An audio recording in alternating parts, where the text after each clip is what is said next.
everyone, and welcome back to another episode of Inside the Nest. I'm your host, Jason Naccarella, and before we get started on this week's content, I wanted to take a moment to thank all of our generous donors and contributors from our Day of Giving. Thanks to your gifts, the Red Hawk Sports Network will continue to be able to grow and do amazing things for future students and staff. This week marks the beginning of playoffs. Let's take a look at how our spring team shaped up across the NJAC and Coastal Lacrosse Conference. Montclair is officially in playoff season. Let's take a look at where they sit in their respective sports. Due to the rain, the final two games of baseball season have been pushed back to Tuesday. Montclair is currently in the 4 seed with a 10-6 record. They have a doubleheader against Rutgers Camden. Camden is currently 8-8 in the NJAC, which ties them for the 5 seed with TCNJ. Montclair will remain the 4 seed unless they get swept by Camden. Their last matchup was in the 2022 season, where Montclair swept Camden. If they at least get one win, they will play the 3 seed William Patterson, who they swept in late April. Men's lacrosse was 2-3 in their first year in the Coastal Lacrosse Conference. This gives them the 4 seed. They will take on the 5 seed Mary Washington, who are 1-4 in the conference. In their last matchup, Montclair won 15-13. The Red Hawks will have the home advantage on May 2nd at 4. If they advance, they will face the number 1 seed Salisbury. In their last matchup, Montclair lost 27-7. Though this was in late March, so the team has had a lot of time to learn from their last matchup.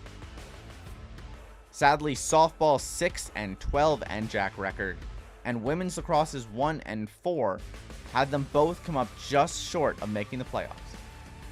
Stay tuned for updates on these playoff matchups on next week's edition of Inside the Nest. Here we are at TCNJ for the Lions Invitational as the track team competes in their second to last meet before regionals and the final regular season meet before NJAC champs. An extremely rainy day here in Union, but it's not going to stop the Red Hawks from soaring all the way to the finish line. Without further ado, let's take a look at how they did today. John Griffith finished top 8 in 2 events, taking 5th in the shot put with a throw of 14.49 meters and 8th in the discus with a throw of 43.8 meters. The men's top 4x4 team consisted of Jordan Dickerson, Nicholas Schaefer, Jackson Dalton, and Sam Millivois, and they were on a mission, taking first place at the Lions Invitational with a time of 3 minutes and 27.09 seconds. According to sprinter Sam Millivois, the team performed well, but the weather may have played a factor in the outcome. As a team, I would say I think we did pretty good. Obviously, weather conditions weren't really the best in terms of temperature. Me personally, I like running in the rain. I enjoy running in the rain. So rain isn't really a negative for me. But I know for a lot of other people, especially if you're doing jumps, and got wet sand, that's probably not too fun. Ethan Arce and Derek Pezzo went back-to-back in the 400-meter hurdles, taking 10th and 11th place. Arce finishing with 59.42 seconds, and Pezzo just behind him at 59.51. There was a fair share of PRs today. Sam Millivois taking 8th in the 200-meter, but recording a personal best time of 22.58 seconds, while Brandon Balkesser, in the same exact race, hit a PR of 23.2 seconds. Michele Tua also got in on the PR action, finishing 11th in the 200 with a time of 26.88 seconds. Just like the men's 4x4 team, the women's 4x4 had success of their own. Odalis Guerrero Dominguez, Sydney Whetstone, Jaylene Ramos, and Kayla McAdams took second place with a time of 4 minutes, 17.82 seconds. Now time for a regionals update as the season winds down. Junior Owen Fogarty is back at it again. After breaking the school record during the indoor season, he's now doubled down and broken the outdoor track and field pole vaulting record with a vault of 4.75 meters, which is also a regional top 10. Long jump is beginning to form quite the crew, as freshman Alex DeMalo joins his older brother and company with a jump of 6.92 meters. Sophomore Miles Day rounds out the group of new incomers with a 6.81 meter jump of his own. That's all we have here for the track team as they get set to tackle NJAC championships this upcoming weekend. Off-season serves as a really important time for any sports team. Whether it's staying in shape, developing new plays, or building team chemistry, this is a really crucial time for any team. One of the most important aspects might be recruiting, especially at the collegiate level. Let's take a look at how some of our off-season teams have gone through the recruiting process so far. While the spring teams are winding down their regular seasons and heading into the postseason, the fall teams are hard at work preparing for the 2023 season. And a key for any offseason is recruiting. Last season, field hockey narrowly made the NJAC playoffs, but ultimately went down to Rowan in the semifinals. But for head coach Eileen O'Reilly, she is ecstatic about how the team is doing during their spring season. We enjoyed a great spring season. We were very productive. We saw a lot of individual improvement, which is a major goal during spring season, and then a lot of team improvement. When it comes to their recruiting, the team goes out to different events, like in Delaware, where assistant coach Marissa Scanolfi went a couple weeks ago. The team fills in as many spots as they can. Field hockey is a sport that I find that young women are making their college decisions earlier and earlier. So they're in the middle of all of their visits, and many of the 2024 recruiting class will make their college commitment and college decision by the end of their junior year.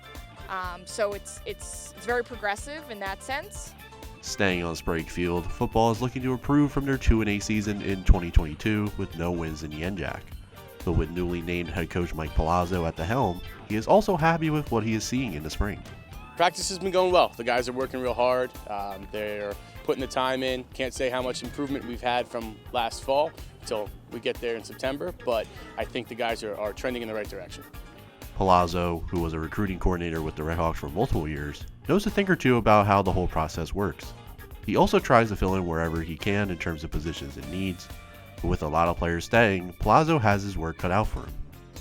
It's been tough. The last couple of years, we haven't had a lot of guys graduate, which is a good thing. We're getting a lot of guys that are in the program and they keep working through it, but we don't have a lot of space. From the turf to the hardwood in Panzer, women's basketball is hard at work learning from last season where they had a losing record and missed the NJAC playoffs.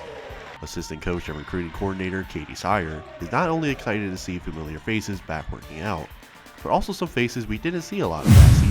It's been going really good. It's nice to see some of our injured players getting back into the mix of things, joining the team again, specifically Kendall Hodges, who was out all season with a knee injury, is back to playing before she went home for the summer. So that was kind of her goal, so it's really nice to get her back out on the court. For women's basketball, the recruiting season just recently started, with Sire going to her first event of the recruiting season. And with the first event, things will only ramp up for Sire and her search for the next Redhawks. Couple more weekends to look forward to that I think are going to be really big events are in May. Last weekend in May will be Atlantic City Showcase, and then in July we'll be back in Spooky Nook, Pennsylvania and Atlantic City. So those have kind of been our primary events that we've been attending. And finally, moving on to MSU Soccer Park, women's soccer had a very successful 2022, making it to the NJAC final and progressing to the second round of the NCAA tournament played at Montclair State. For head coach Patrick Naughter, he knows the rest of the spring season and the summer will be productive and fun for all involved. Kids have been awesome. We put together a pretty rigorous spring schedule, and from lifting from February throughout, and this group's attacked everything. We've highlighted some individual things that we want to work on with kids, and then kind of collectively making sure we were sharp and playing well and getting better. To recruiting, Red Hawk coaching staff have it down to a science. He recognizes things have changed in the last few years, but he knows exactly where to look for talent like recently recruited Kylie Prendergast, who turned into a star for the squad. Our bread and butter is always going to be New Jersey, and for women's soccer, you don't need to go much further. If you can't find players in New Jersey, you're not looking. With that said, a lot of the events that we need to go to where you can be most efficient aren't in New Jersey. We're all excited to see who steps into Montclair State in the fall and help contribute to all of our teams. But at the end of the day, it's not all about sports, as Naughter puts it so well. Kids aren't coming here to play soccer, right? Kids are coming here for a great education and to spend 4 years in the best area to go to school. So I'm not arrogant enough to think like, hey, you know, I'm a genius and I'm able to find these kids. We're picking from a great group of kids who are interested in us. What a week we have ahead of us. I'm really looking forward to seeing how our teams do in the playoffs and how the rest of the postseason shapes out. Before we go, I'd like to take this time to thank everyone at the Red Hawk Sports Network for their hard work, dedication, and contributions this semester, and the last 3 years I've been here at Montclair State. Make sure to check us out on Instagram at RedHawkSN and give us a look on our YouTube page at the Red Hawk Sports Network. For this episode of Inside the Nest, I'm Jason Naccarella.